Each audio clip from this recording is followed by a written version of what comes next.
ఈరోజు దేవుని వాక్య భాగంలో నుండి మొదటి సమూయేలు గ్రంథం 8వ అధ్యాయంలో దేవుని ప్రజలైన ఇశ్రాయేలీలు తమ మనసులో వారికి వచ్చిన ఒక కోరిక దేవుని సన్నిధికి తీసుకొని వెళ్ళి దేవుని అడిగినట్లుగా మనం చూస్తాం. చూడండి, మొదటి సమూయేలు గ్రంథం 8వ అధ్యాయము 7వ వచనం నుండి. అందుకు యెహోవా సమూయేలుకు సెలవిచ్చినదేమనగా, జనులు నీతో చెప్పిన మాటలన్నిటి ప్రకారము జరిగింపుము. వారు నిన్ను విసర్జింపలేదు, కానీ తమ్మును ఏలకుండా నన్నే విసర్జించి ఉన్నారు. వారు నన్ను విసర్జించి ఇతర దేవతలను పూజించి నేను ఐగుప్తుల నుండి వారిని రప్పించిన నాట నుండి నేటి వరకు తాము చేయుచూ వచ్చిన కార్యములన్నిటి ప్రకారముగా వారు నీడలను జరిగించుచున్నారు. వారు చెప్పిన మాటలను అంగీకరించుము. దేవుడు ఇశ్రాయేలీలు అడిగిన ఆశను అప్రూవ్ చేస్తున్నారు, బట్ ఇష్టంగా కాదు, కష్టంగా. చూడండి, దేవుడు ప్రార్థన వింటారా? వింటారు. దేవుడు ప్రార్థన ఆలకిస్తారు. ప్రార్థనకు జవాబిస్తారా? ఇస్తారు. ఆయనకి ఇష్టం ఉన్నప్పుడే ఇస్తారా? ఆయనకి ఇష్టం లేకపోయినా కూడా మన ప్రార్థనను ఆయన గ్రాంట్ చేస్తారా? మన విష్ను, మన డిజైర్ను దేవుడు ఓకే అని చెప్తారా అంటే, ఇక్కడ మనం గమనిస్తున్నట్లయితే ఇక్కడ దేవునికి ఇష్టం లేదు. ఇక్కడ దేవుని ప్రజలైన ఇశ్రాయేలీలు ఏం కోరుకున్నారు అని ఆలోచిస్తే, ఇశ్రాయేలీలకి నిజానికి ఒక రాజు ఉండాలి అనేది దేవుని ఆలోచన ఎప్పుడు కాదు. Because God was their king. దేవుడు తానే రాజుగా తన ప్రజలను పరిపాలించాలి అని దేవుడు ఉద్దేశించాడు. So that was God's plan. కానీ మనుషులు తమ చుట్టూ ఉన్న ఆయా జాతుల వారిని, ఆయా ప్రజలను, ఆయా గుంపుల వారిని అందరినీ చూసి, వారందరికీ రాజులు ఉన్నప్పుడు మనకి రాజు ఉండకపోవడంలో, మరి మనకి రాజు ఉంటే తప్పేంటి, మన రాజును ఎన్నుకోవడంలో పొరపాటు ఏముంది అని ప్రవక్త దగ్గరకు వెళ్ళి, సమూయేలు దగ్గరకు వెళ్ళి ఇశ్రాయేలీలు అడుగుతున్నారు, మాకు రాజు కావాలి, we want a king. So సమూయేలు యథావిధిగా మరి ప్రజలు ఏం తీసుకొచ్చి అడిగినా, ఒక ప్రవక్తగా సమూయేలు ఉన్నాడు కనుక, ఒక యాజకుడుగా ఉన్నాడు కనుక, he was a mediator between God and his people. దేవుని ప్రజలకు మధ్యలో ఒక మధ్యవర్తిగా ఉన్నాడు కాబట్టి సమూయేలు ప్రవక్త దేవుని సన్నిధికి వెళ్ళి ప్రార్థన చేశాడు. దేవా, నాకు తెలుసు నీవే రాజుగా నీ ప్రజలను పరిపాలించాలి అని మీ ఉద్దేశం నాకు తెలుసు, కానీ ఈ ప్రజలు మాత్రం they are insisting on having a king. మాకు రాజు కావాలి అని పట్టుబట్టారయ్యా, ఏం చేయమంటావు అని సమూయేలు తన ఇష్టం ప్రజలకు చెప్పలేదు, కానీ దేవుని ఇష్టం కొరకు దేవుని అడిగితే దేవుడు చెప్పిన మాట ఏంటంటే, ఈ ప్రజలు నిన్ను కాదు సమూయేలు విసర్జించింది, వీరు నన్ను విసర్జించారు. They have not rejected you, but they have rejected me. ఎందుకంటే ఇశ్రాయేలీల మీద రాజుగా నేను ఉన్నాను, ఇశ్రాయేలీలను నేను నడిపిస్తున్నాను, ఇశ్రాయేలీల మీద నేను ఏలుబడి చేస్తున్నాను. ఇప్పుడు వారు ఇంకొక రాజు కావాలి అని ఆశిస్తున్నారంటే, ఒక మాటలో చెప్పాలంటే దేవుని సింహాసనం మీద నుండి దింపేస్తున్నట్లే కదా. అంటే దేవుని రాజరికం వారు ఇష్టపడడం లేదు, దేవుని రాజరికం వారు అంగీకరించడం లేదనే కదా. అందుకని దేవుడు చాలా మనస్తాపంతో చెప్తున్న మాటలు ఇవి సమూయేలుతో. ఏమనంటే, వారు నిన్ను విసర్జించలేదు, వారు నన్ను విసర్జించారు. ఆ తర్వాత వారు చెప్పిన మాటలను అంగీకరించుము. God approved their request. దేవుడు మన రిక్వెస్ట్లు అప్రూవ్ చేస్తారా? ఎస్. ఆయనకి ఇష్టం ఉన్నా ఇష్టం లేకపోయినా అప్రూవ్ చేస్తారంటే, కొన్ని సందర్భాలలో దేవునికి ఇష్టం లేకపోయినా మన రిక్వెస్ట్లు, అంటే మనం ఏదైనా అడిగితే, మన ఏదైనా విషయంలో పట్టుబడితే దేవుడు ఓకే అంటారు, కానీ ఇష్టంగా కాదు, కష్టంగా. ఆ తర్వాత మనం గమనించినట్లయితే దేవుడు చెప్పిన మాట చూడండి, 9వ వచనం. అయితే వారిని ఏలబోవు రాజు ఎట్టివాడగునో నీవే సాక్షివై వారికి దృఢముగా తెలియచేయము. ఆ తర్వాత సమూయేలు చెప్తున్న మాట చూడండి, 10వ వచనం. సమూయేలు తనను రాజును అడిగిన జనులకు యెహోవా మాటలన్నీ వినిపించి ఇలాగున చెప్పెను, మిమ్మును ఏలబోవు రాజు ఎట్టివాడగుననగా, అతడు మీ కుమారులను పట్టుకొని తన రథములను తోలుటకు, గుర్రములను కాపాడుటకు వారిని ఉంచుకొంచు, కొందరు అతని రథముల ముందర పరుగెత్తుదురు.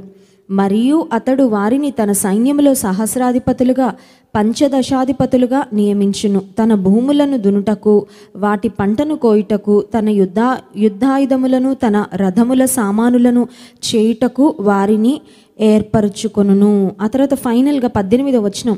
ఆ దినమున మీరు కోరుకొనిన రాజును బట్టి మీరు మొరపెట్టినను యెహోవా మీ మొర వినకపోవును. అయినను జనులు సమూయేలు యొక్క మాట చెవిని పెట్టనొల్లక అలాగున కాదు. జనములు చేయి రీతిని మేమును చేయనట్లు మాకు రాజు కావలెను. ఇక్కడ ప్రజలు చాలా మొండిగా మనకు కనబడుతున్నారండి. They were so firm, they kept insisting on having a king. వాళ్ళు మాటికి వారి మాట మాత్రం ఏ మాత్రం కూడా తగ్గాలని, పట్టుదలని ఏమాత్రం కూడా తగ్గించుకోవాలని ఇష్టపడట్లేదు. ఇశ్రాయేలీలు అంటున్నారు, ఆ రాజు ఎంత భయంకరమైన వాడైనా పర్వాలేదు, ఆ రాజు ఎంత క్రూరుడైనా పర్వాలేదు, ఆ రాజు యొక్క రాజరికంలో మా బిడ్డలు మా కుటుంబాలు సఫర్ అయినా పర్వాలేదు, కానీ మాకు మాత్రం రాజు కావాలి. In spite of Samuel explaining them everything. భవిష్యత్తు ఇలా ఉండబోతుందయ్యా, మీకు తెలియదు, భవిష్యత్తు గురించి మీకు తెలియట్లేదు కాబట్టి, మీకు అర్థం అవట్లేదు కాబట్టి ఇలా పట్టుబడుతున్నారు. ఒకసారి అర్థం చేసుకోండి, భవిష్యత్తును ఎరిగిన దేవుడు మరి భవిష్యత్తు జ్ఞానాన్ని నాకు ఇచ్చాడు, ఈ విషయాలు మీకు చెప్తున్నాను, ఒకసారి జాగ్రత్తగా వినండి అని ఎంత చెప్తున్నా ఇశ్రాయేలీలు సమూయేలు యొక్క మాటను లెక్క చేయలేదు. అంత మాత్రమే కాదు, వారు దేవుణ్ణి విసర్జిస్తే దేవుడు అంటున్నాడు, వారు నన్ను విసర్జించారు, వారు అనుకున్న ప్రకారముగా వారి మాటలను అంగీకరించి. రాత్రికాల సమయంలో ఈ సందర్భాన్ని ఎందుకు మరి జ్ఞాపకం చేసుకుంటున్నామంటే, కొన్నిసార్లు మనం కూడా దేవుని సన్నిధిలో ప్రార్థన చేస్తాం. విసుగక ప్రార్థించండి అనే మాట మనం తీసుకొని విసుగక ప్రార్థన చేయాలి, పట్టుదలగా ప్రార్థన చేయాలి, ఆసక్తిగా ప్రార్థన చేయాలి, జవాబు వచ్చే వరకు ప్రార్థన చేయాలి అని చాలాసార్లు మనం ప్రార్థన చేస్తూ ఉంటాం. ప్రార్థన అనేది ప్రతి విశ్వాసికి దేవుడిచ్చిన ఒక బలమైన ఆయుధమే. ప్రార్థన అనేది దేవుని సింహాసనాన్ని కదిలించేదే. ప్రార్థన ద్వారా దేవునితో నీవు ఒక చక్కని సహవాసాన్ని చేయగలవు, దేవునితో నువ్వు మాట్లాడతావు. అయితే ప్రార్థించడానికి ముందు మన మనసులో ఒకటి నిశ్చయించుకోవాలి, అదేంటంటే దేవుని చిత్తానికి వ్యతిరేకమైనది ఏది కూడా నేను అడగను, నేను అడగకూడదు. ఎందుకంటే దేవుని చిత్తానికి వ్యతిరేకంగా నువ్వు అడిగితే బహుశా నీ పట్టుదలను బట్టి దేవుడు నీ ప్రేయర్ను గ్రాంట్ చేస్తే, నీ రిక్వెస్ట్ను ఓకే చేస్తే, ఆయన అప్రూవ్ చేస్తే, ఆ వచ్చిన ఆశీర్వాదం వలన లేకపోతే వచ్చిన ప్రార్థనకు జవాబు వలన మనకి ఆనందం కంటే దీవెన కంటే మనకి నష్టం ఎక్కువ ఉంటుందేమో. అది మనం గ్రహించాలి. చాలామంది మత్తయి సువార్త 7వ అధ్యాయం 7వ వచనంలో అడుగుడి మీకు ఇయ్యబడును, వెదకుడి మీకు దొరుకును, తట్టుడి మీకు తీయబడును అనే మాట పట్టుకొని దేవుడు ఇచ్చే వరకు అడుగుతానే ఉంటాను, విసిగించేస్తాను దేవుని. ఉదయం లేవగానే, మధ్యాహ్నం, సాయంకాలం, అర్ధరాత్రి నాకు ఎప్పుడు మెలకు వచ్చినా నాకు ఇది కావాలి కావాలి కావాలి కావాలి. చూడండి, కొన్నిసార్లు పిల్లలు కూడా పట్టుబడితే తల్లిదండ్రులు విసిగించి పడేస్తారు. వాళ్ళు అనుకున్నది సాధించుకునే వరకు, వారు కావాలి అనుకున్నది పొందుకునే వరకు. కొన్నిసార్లు దేవుని దగ్గర కూడా మనం ఆయన చిత్తాన్ని ఎరగకుండా, ఆయన చిత్తాన్ని తెలుసుకోకుండా, కొన్నిసార్లు ఆయన చిత్తానికి విరుద్ధమైన వాటి కొరకు చాలా పట్టుదలగా దీక్షభూని ప్రార్థన చేసేస్తూ ఉంటాం. కానీ అటువంటి ప్రార్థనల వలన మనకు మేలు కాదు, మనకి కీడు వస్తుంది అనే విషయాన్ని మనం ఇక్కడ దేవుని వాక్యం ద్వారా గ్రహిస్తున్నాం. కనుక ప్రార్థన చేసే ముందు మనం ఒకటి గుర్తుపెట్టుకోవాలి, అదేంటంటే నీ చిత్తానుసారంగా నేను ఎలా ప్రార్థన చేయాలో నాకు నేర్పించేయ. నా ఆశ అయితే ఇది, నా కోరిక అయితే ఇది, this is what I want, this is what I desire అన్నీ మనకు కావాల్సినవన్నీ చెప్పచ్చు, పర్వాలేదు, అందులో తప్పులేదు. నీ మనసులో ఉన్న ఆశ, నీ మనసులో ఉన్న కోరిక, లేకపోతే నీ హృదయంలో వేటి కొరకు నువ్వు అడుగుతున్నావో, నీ మనసులో ఏ తలంపులు ఉన్నాయో అవన్నీ దేవుని సన్నిధిలో చెప్పచ్చు, పెట్టచ్చు. బట్ అట్ ది ఎండ్ ఖచ్చితంగా ప్రార్థన చివరిలో, దేవా నీ చిత్తం అయితే వీటిని నా జీవితంలో అనుగ్రహించు, ఎందుకంటే నీ చిత్తం కాకపోతే నాకు వద్దు. యేసుక్రీస్తు ప్రభు కూడా శిష్యులకు నేర్పించిన పరలోక ప్రార్థనలో, నీ రాజ్యం వచ్చునుగాక, నీ చిత్తము పరలోకమందు నెరవేరుచున్నట్లు భూమి యందును నెరవేరును గాక. కొన్నిసార్లు మనం అనుకుంటాం, అమ్మో దేవుని చిత్తానికి నన్ను నేను అప్పగించేసుకుంటే maybe God will give me something less than the best. అమ్మో దేవుని చిత్తానికి అప్పగించుకోవడం కొన్నిసార్లు మనకి అంత ఈజీ అనిపించదు. దేవుని చిత్తానికి మనల్ని మనం అప్పగించుకోవడం ఒక మాటలో చెప్పాలంటే ఒక పెద్ద సవాలే, ఒక ఛాలెంజ్ లాగే అనిపిస్తుంది. ఎందుకంటే దేవుని చిత్తానికి మనల్ని మనం అప్పగించుకుంటే, నాకు ఇష్టం లేనిది దేవుడు నా జీవితంలో చేస్తే, నాకు సెట్ అవ్వనిది ఏదైనా నా జీవితంలో చేస్తే, లేకపోతే నేను కోరుకుంటుంది బెస్ట్ దానికంటే తక్కువది నాకు ఇస్తే, if God gives me something inferior then what I'm asking him for అన్నట్లు ఈ ఆలోచనలన్నీ మన మనసులో వస్తూ ఉంటాయి. కానీ ఒక విషయం గ్రహించుకోవాలి, ఇప్పుడు ప్రస్తుతానికి తాత్కాలికంగా నీకు ఏది మంచిదో నీకు తెలుసు, కానీ అసలు నీ జీవితానికి అంటే భవిష్యత్తును కూడా దృష్టిలో పెట్టుకొని నీకేది మంచిదో అది నీకంటే బాగా దేవునికి తెలుసు. ఎందుకంటే భవిష్యత్తును గురించిన జ్ఞానం మనకుండదు కానీ దేవునికి ఉంటుంది. సో ఆయనను మనం ఏదన్నా అడిగినప్పుడు మనకి ప్రస్తుతానికి తాత్కాలికంగా ఏది మంచిదో అది మాత్రమే కాదు, కానీ మన భవిష్యత్తుకి ఏది మంచిదో, మన జీవితకాలం అంతటికి ఏది మంచిదో ఆయన వర్తమాన భూత భవిష్యత్ కాలంలో ఉండేవాడు. He's the alpha and the omega. ఆయన అంతమై ఉన్న దేవుడు, అంటే ఆయనకు ఆది లేదు అంతం లేదు. He doesn't have a beginning, he doesn't have an end. మన జీవితాలకు బిగినింగ్ ఎండ్ ఉంటుంది, కానీ దేవునికి ఒక టైం లిమిట్ అనేది లేదు. కాబట్టి నీ జీవిత అంతంలో ఎలా ఉంటుంది, నీకు కొన్ని సంవత్సరాల తర్వాత నీ జీవితం ఒకవేళ ఎటువంటి మలుపులు తిరుగుతుంది, నీ భవిష్యత్తుకి ఏది మంచిది, నీ ఫ్యూచర్కి ఏది మంచిది, అన్నీ దేవునికి బాగా తెలుసు. సో దేవుని చిత్తానికి నీ జీవితాన్ని అప్పగించుకోవడానికి అసలు కొంచెం కూడా హెసిటేట్ చేయాల్సిన అవసరము లేదు. ఇక్కడ ఇశ్రాయేలీలు దేవుని చిత్తానికి విరుద్ధంగా రాజు కావాలి అని అడిగారు, పట్టారు, పట్టుదలగా అదే పట్టి కూర్చున్నారు. దేవుడు అన్నాడు, వారు కోరుకున్నది ఇచ్చేస్తాను నేను, ఎందుకంటే వాళ్ళు అంత పట్టుదలగా అడుగుతున్నారు కాబట్టి వాళ్ళకి నా చిత్తం అక్కర్లేదన్నమాట. వాళ్ళ ఇష్టం జరగాలని కోరుకుంటున్నారు, వారి ఇష్టం నేను జరగనిస్తాను. బట్ వారు ఎంచుకున్న ఎంపిక మాత్రం మంచి ఎంపిక కాదు అని దేవుడు ముందే చెప్పేశారు. తర్వాత ఇశ్రాయేలీలు ప్రయాణం ప్రారంభించిన తర్వాత ఐగుప్తులో నుండి బయటకు వచ్చి కనాను వైపుకు వారి ప్రయాణం ప్రారంభించిన సందర్భంలో కూడా దేవుడు వారి కొరకు సెలెక్ట్ చేసిన మెన్యూ, దేవుడు వారి కొరకు మేఘస్తంభము, అగ్నిస్తంభము, ఆ పరిస్థితులు అన్నీ సెట్ చేశారు. So at the same time ప్రతిరోజు వారు ఏ మీల్ తీసుకోవాలి, ఏ ఆహారం తీసుకోవాలో అది కూడా, అంటే వారికి అవసరమైన ప్రోటీన్, విటమిన్స్, మినరల్స్ అవన్నీ అందులో పెట్టి మన్నా అనే ఆహారాన్ని దేవుడిస్తూ ఉంటే ఇశ్రాయేలీలకి మధ్యలో విసుగొచ్చేసిందంట. ఈ మన్నా, చవి సారం లేని ఈ మన్నా ఎన్ని రోజులు తింటాం మేము, వీ వాంట్ మీట్.